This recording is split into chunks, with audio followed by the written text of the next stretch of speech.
আসলে এটা তাদের হয়তো বা এটা অন্য উদ্দেশ্য থাকতে পারে। প্রতিনিধি দল মূলত এখানে যাওয়া হয়েছে কিনা এই বিষয়ে আমার সঠিক জানা নাই।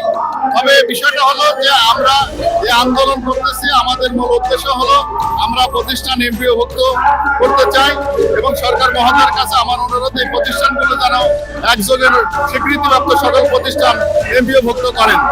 যদি সরকার মহোদয় যদি প্রতিষ্ঠান এমপিওভুক্ত করতে যদি অবিলম্বে যদি এই প্রতিষ্ঠান এমপিওভুক্ত না করেন, তাহলে আমরা কঠোর আন্দোলনে যেতে বাধ্য হব।